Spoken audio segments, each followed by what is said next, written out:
Hello, this is Casey from Tangerine Designs, and today I'm going to show you how I make a knitted bobble. This particular one, I'm going to do a 6-stitch bobble. This is what I use in my upcoming baby blanket. You can also decrease or increase the amount of stitches you use to change the look of your bobble. To do this, we're going to just basically knit front and back into the same stitch over and over again. In this case, we're going to do it until there's 6 stitches on our right hand needle.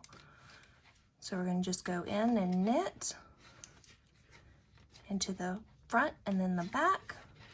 There's 2 loops on my needle, so I need to do this again. There's 3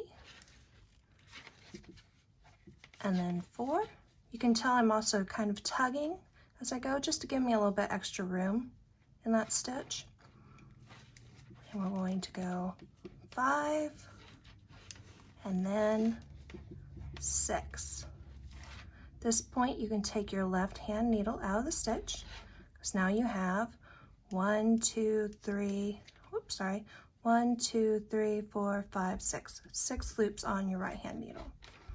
Now to make the bobble, I'm just going to yarn over on my right hand needle and then pull each of these strands over that yarn over, just like you're binding off.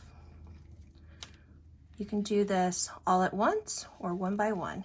Here's 1, 2, and I usually actually do this 2 at a time, so I'll go into 2 stitches and pull them over the yarn over, and then the last 2, pull them over the yarn over. At this point, you have made a bobble, but I like to give it just a little bit more room to pop out. So I yarn over one more time and then pull that stitch over the yarn over, just like you did with the bobble stitches. And that is how I make a knitted bobble.